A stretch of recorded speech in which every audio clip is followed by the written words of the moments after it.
Olá! A série Reverberando apresenta um panorama da produção musical nos últimos 30 anos na Unicamp. Nessa segunda edição, feita no início de maio, o produtor musical Antônio Dias, o Naná, conversa com o compositor, arranjador e professor de piano Wilton Jorge Valente, o Gogô. O músico que completa 62 anos de carreira faz um relato histórico de gravações com grandes nomes da MPB. Confira agora como foi essa conversa entre Gogô e Naná. No primeiro momento, Gogô, como foi a tua formação dentro da música? Como você se tornou músico?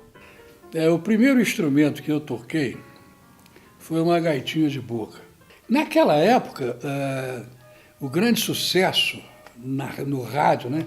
Não tinha televisão ainda, era Luiz Gonzaga, sua sanfona e sua simpatia. Eu me apaixonei pelo Luiz Gonzaga e comecei a tentar tirar músicas do Luiz Gonzaga na minha gaitinha. E tirei várias delas. Aí a minha mãe, a dona Terezinha, achou que eu fosse um gênio e me propôs: escuta, você gostaria de tocar piano? Eu topei na hora, né? Só que a minha intenção era tocar o piano as canções do Luiz Gonzaga. Aí topei com a proibição das professoras, né? Não, só pode tocar o clássico, como se dizia na época, né? Eu fiquei muito injuriado, mas o meu pai, muito sábio, me chamou no canto e disse: olha, você faz o seguinte, você faz o que ela quer, mas aqui em casa você toca. E foi o que eu fiz. Então foi assim que eu comecei a minha carreira como músico. Aí eu fui estudando piano e a minha vontade eu gostaria de ser médico, mas aí o meu pai gostaria que eu fosse engenheiro, mas a engenharia não me atraía. Por fim, quando chegou assim por 17, 18 anos, eu não fui ser nem engenheiro, nem médico, nem nada. Eu fui ser músico e exerci até hoje, né? Me tornei músico profissional, trabalhei com gente muito famosa, cantores principalmente, tipo Lúcio Alves, Dick Farney. Então eu fui fazer uma faculdade de música já com a intenção de ser professor. E de fato isso aconteceu. Já nos últimos anos, eu fui convidado pela direção da escola para lecionar. Só que a Unesp o curso de música da Unesp era voltado para a música erudita. A erudita, como eu brincava com aquele pique, a erudita e a popular. Pois é. Aí eu fiquei dando história da música erudita e história da música erudita brasileira. Aí, quando chegou em 89, a Unicamp criou o curso de música popular. No ano seguinte, aí eu fui convidado formalmente pelo Eduardo Andrade e pelo Ricardo Goldenberg para fazer parte do corpo docente da música popular nas disciplinas harmonia e as aulas de piano. Com o passar do tempo, na Unicamp, quem dava aula de história da música popular era o professor Fernando Faro. Quando o Faro aposentou, eu fui convidado para assumir a cadeira. Em princípio, dividimos a cadeira, o professor Zé Roberto Zan e eu. Era uma disciplina chamada História e Linguagem da Música Popular Brasileira. O Zan é uma das figuras mais brilhantes que eu conheci na vida. Nunca vi um cara ter uma didática, uma facilidade de expressão como o Zan. Então, as nossas aulas eram extremamente interessantes, porque ele, conhecedor, como era a formação de historiador que ele tinha, mas conhecia muito música brasileira. Então, quando a gente ia estudar um determinado período da música popular brasileira, ele, como historiador, situava muito bem o contexto histórico. E eu ilustrava musicalmente. Então, era uma tremenda aula, né? Pois é, Gogô, e quanto ao Arno, o nosso grande Arno Roberto von Bittner, né? O Bebeto. Como foi a sua relação com ele? Assim? Um cidadão chamado Ricardo Amaral, que era considerado aí o rei da noite, e era mesmo. Mas eu nunca achei que ele fosse majestade, não. Mas trabalhava, o bar era dele, ele era o dono. Então revezávamos, Bebeto e eu. E foi uma fase muito interessante, porque se estabeleceu entre mim e o Bebeto uma ligação muito forte de comunhão de ideias, não só musicais, como ideias, assim, vamos dizer, políticas, mas não no sentido de política partidária, no sentido de política profissional. Aquelas embates que tinha de dono de casa que não pagava folga, aquela coisa, assim. Então, eu e o Bebeto, a gente era uma força mesmo, né? Então, essa minha ligação com o Bebeto foi assim. Depois, eu já na Unicamp, quando eu fui para lá, eu fui para lecionar harmonia 3 e 4. Eram 4 semestres de harmonia. 1 e 2, quem dava era o professor Ney Carrasco. Depois o Ney não lecionou mais essas disciplinas e eu chamei o Bebeto. Aí passamos a revezar. Ele dava harmonia 1 e 2 e eu dava 3 e 4. Então foi essa a minha ligação com o Bebeto, foi muito forte desde os anos 70, aí na noite de São Paulo e posteriormente na Unicamp. Pois é, Gogô, e a sua relação com o maestro, o grande maestro Ciro Pereira? Nós lecionávamos no Clã, aqui em São Paulo, na escola do Zimbo Trio, né? Eu dava piano, lá acho que eu não dava harmonia, não. Eu dava aulas de harmonia nas próprias aulas de piano. E o Ciro foi para dar aulas de orquestração. Mas olha só como é que são as coisas. Claro, eu conhecia o Ciro Pereira pela competência, né? De ouvir arranjos dele, mas eu não conhecia o Ciro pessoalmente. Um dia eu estou aqui em casa, assistindo a televisão, aparece grande orquestra, arranjo do Ciro Pereira, e uma hora ele coloca nesse arranjo, era uma suíte a que ele deu o nome de Jobiniana. Ele tinha Jobiniana em homenagem ao Tom Jobim, Cayminiana em homenagem ao Caymmi. E nessa da Jobiniana, ele introduziu algumas canções da Sinfonia do Rio de Janeiro, que é um conjunto de peças não muito conhecidas, que são música do Tom Jobim com letras do Billy Blanco. E chama Sinfonia do Rio de Janeiro, mas não é uma sinfonia no sentido musical do termo. Mas sinfonia era para indicar assim, o bom entendimento do ser humano com a paisagem do Rio de Janeiro, né? E aí, quando eu ouvi aquilo, eu tinha o telefone do Ciro, não sei como eu tinha o telefone do Ciro. Digo, Ciro, mas de onde é que você foi encontrar esse negócio da Sinfonia do Rio de Janeiro, cara? Falou, pô, você conhece? Eu conheço.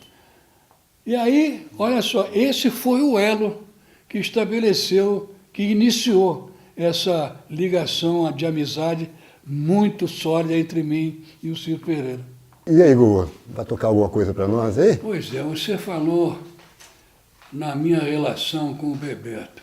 Alguma coisa aí que lembra o nosso amigo Bebeto, que ele gostava?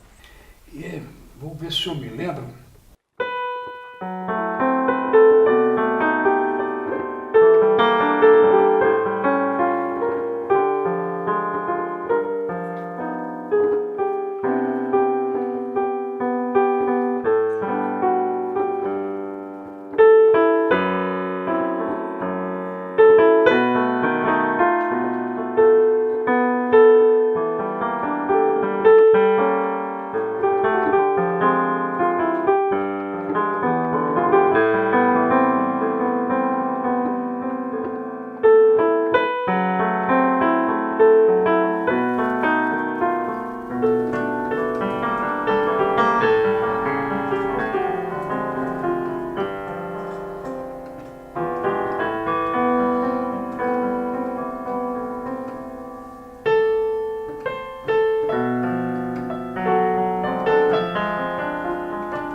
Essa aí ele gostava muito.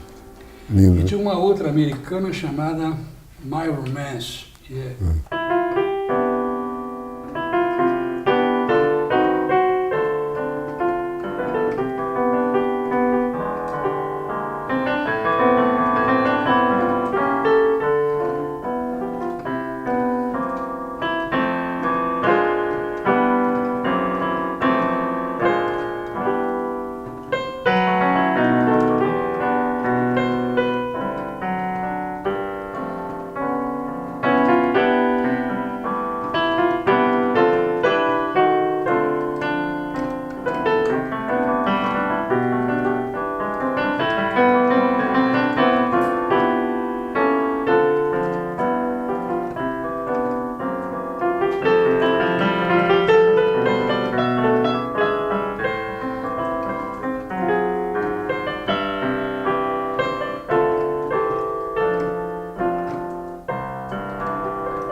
Você é o verso da bossa. É como se você fosse o outro lado da bossa, né? Porque você ficou meio que flutuando ali, né? 57, 58, quando a Bossa Nova apareceu, eu estava lá, né? Agora, acontece que eu nasci em 39, então aquela minha fase do 0 aos 20 anos, muita coisa da década de 30 ainda estava muito presente. Tive uma formação bastante interessante com esses cantores. Eu me lembro que uma vez eu trabalhava num bar e foi contratado o Silvio Caldas para fazer show, e era eu que ia acompanhar. Eu, garotão, 20 e poucos anos, quando ele chegou, ele se assustou, né? Falou, pô, mas esse garoto aí, como é que fica? Ele chegou assim, meio muito ressabiado e tal. Falou, mas escuta, garoto, você conhece o meu repertório? Olha, seu Silvio, o senhor trouxe alguma coisa escrita? Não trouxe. Olha, a minha mãe é sua fã, né? Portanto, grande parte do repertório que o senhor canta, eu provavelmente conheço. Se o senhor me der o tom, mas não deu outra. Não deu outra. Ele entrou, minha vida era um palco iluminado. Eu fui em frente, sem o menor problema. Então, o senhor chegou a tocar com a Maísa também, né? Toquei. Foi uma relação, no princípio da relação foi um pouco tumultuada. Foi tumultuada. Ela tinha um temperamento forte. Eu, na época, também tinha, né? Teve uma música chamada Nemekitpa. Eu tenho trauma dessa música até hoje. Era aquele à vontade, não era aquela coisa marcada, né? O cantor fica assim, à vontade, e você não acompanha, você persegue, né? Chegou lá do show, Nemekitpa. Aí eu dei a introdução que estava lá escrita e comecei a acompanhar. Ela me manda parar no meio do show. Mas eu, tá bom, parei, mas não toquei mais até o fim do show. Ela cantou só com contrabaixo, mas eu não saí do palco. Quando terminou o show, eu peguei as partes, digo, Maísa, prazer imenso em conhecê-la, mas eu não quero ver você nem com a camisa do Botafogo. Quem me conhece sabe que eu sou Botafogo doente. E fui-me embora. No dia seguinte, uns dias depois, eu estou no clã que eu lecionava lá, toca o telefone. Era a dona do bar, uma turquinha chamada Suad. Ô, Cocô, dá uma passadinha aqui que eu quero falar com você. Digo, olha aqui, o Suad, se for para falar de Maísa, eu não quero nem papo, hein? Falou, Cocô, estou falando para você vir aqui, eu preciso falar com você. Falei, mas o que é? Não vou te falar, vem aqui. Bom, eu tenho muitos defeitos, mas não sou intransigente. Eu fui. Quando eu chego lá, a Maísa não estava, realmente. Mas a Suad me entregou, olha, a Maísa mandou isso aqui para você. Era uma carta, envelope lacrado. Gente, ela me mandou uma carta pedindo desculpas, que aquilo ali é uma obra de arte. Daí sim nos tornamos grandes amigos. Me tornamos grandes amigos mesmo, Maísa e eu. Mas a primeira relação foi dureza, viu? Porque ela me confessou depois, olha, nunca ninguém me enfrentou do jeito que você fez. Quando você chegou com as palmas, me disse, olha, muito obrigado, foi um prazer imenso. Aquilo que você me falou do Botafogo, não vou esquecer nunca mais. Naquela hora eu não sabia se eu arranhava a tua cara toda, o que eu fazia. Mas foi assim. Nos tornamos grandes amigos. E foi uma relação muito boa, porque aquele repertório dela era muito bonito, né? Era muito bonito. Aliás, modéstia à parte, eu só trabalhei com um cantor que tinha repertório bonito. Dick Farney. O Dick, fiquei com ele 10 anos, né? Lúcio Alves, a Doris, aquela doçura da Doris, né? Gogô, vamos fazer um bate-bola aí? Só se for agora. Um compositor. Johnny Alf. Uma cantora. Leni Andrade. Um arranjador. Ciro Pereira. Um amigo. Você. Você não vale.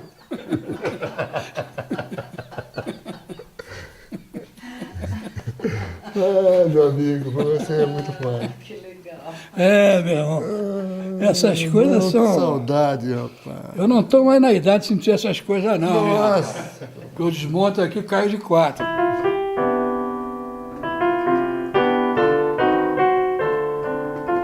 Gogô é um sem noção, né? O que eu vou falar? É um sem noção porque ele não tem noção, não tem a real noção do tanto que ele influenciou, do tanto que ele me influenciou, do tanto que ele influenciou, e falo pelos meus colegas também, toda uma geração de músicos, ou algumas gerações de músicos com as suas aulas maravilhosas, um cara incrível, um cara querido por todos e de uma inteligência, de uma cultura, e já um precursor, porque repara só, um cara que com certeza, se pararmos para ver que as faculdades de música, pelo menos nos Estados Unidos, as faculdades de música popular começaram a aparecer nos anos 60, no meados dos anos 60, que dirá aqui no Brasil, ou seja, é uma informação, estamos falando de 20 anos depois, ainda era uma informação que se ensinava muito por tradição oral, quer dizer, tudo que ele nos ensinou, muitas dessas coisas não estavam ainda em livros sequer, entendeu? Não estávamos recém sendo formatados, então até tem termos que hoje eu, além de pianista, eu tenho segui uma carreira pedagógica também e dou aulas por aí mundo afora, e vejo coisas às vezes que o Gogô falava de outra maneira, ou com outra nomenclatura, coisas que ele inventou, né? E se fala, uau, o cara realmente foi um precursor. E ele também foi um precursor numa outra coisa. Se fala muito hoje dentro da área acadêmica do professor do século XXI, daquele cara que é o investigador, né, e tal. Até porque hoje em dia a informação é para todos, né? Você pode, se falar uma bobagem em sala de aula, alguém checa lá no Google e não é bem assim. E ele já era um cara que falava não, já falava não sei, realmente. Eu lembro de um episódio de uma situação, uma aula de análise de uma peça do Chick Corea, e um dos alunos falou, não, mas eu acho que o Chick Corea pensaria diferente. E ele disse, olha, só o Chick Corea pode responder, vamos escrever uma carta ao Chick Corea. Isso numa época em que não havia e-mail, né? Então, ele escreveu uma carta de punho para o Chick Corea e teve a resposta. É isso, olha, é uma homenagem merecida para um gigante, deveria ter uma estátua dele na rua Elis Regina. Oi, Gogô querido, aqui sua aluna Ana Friedman, das primeiras turmas da música popular da Unicamp.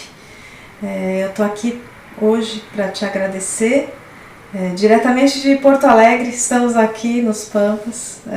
Eu tenho o privilégio de passar para frente todos os seus ensinamentos, todos não, é impossível, mas eu estou aqui passando para frente tudo que eu posso, do que eu aprendi com você. Acho que não tem um dia em que você não seja homenageado por mim, porque eu devo realmente muito ao que eu aprendi com você. Você é uma pessoa inspiradora. Muitas vezes que eu sentei ao piano, ou pelo menos todas as vezes que eu sento no piano para tocar alguma coisa, você está nas minhas notas, você está nas minhas aulas, está nas minhas composições, tantos momentos que a gente passou juntos, são histórias para toda a vida, e eu sigo aqui tocando a vida e sempre lembrando de você. Eu te desejo assim, tudo de bom, tudo de som, tudo de lindo que você passou pra gente, não só de música, né, da sua atenção com todo mundo. E tudo que a gente quer é tentar passar com a mesma maestria um pouquinho do que você passou pra gente. Eu sou muito, muito, muito agradecida, devo muita coisa a você e tenho o privilégio de estar aqui todo dia com estudantes e pessoas que sentam no piano do mesmo jeito que eu vi você sentando e que eu sentei depois, para descobrir coisas novas nesse instrumento maravilhoso que norteou minha vida e que me faz tão feliz e tão lutadora por coisas que eu acho que são importantes.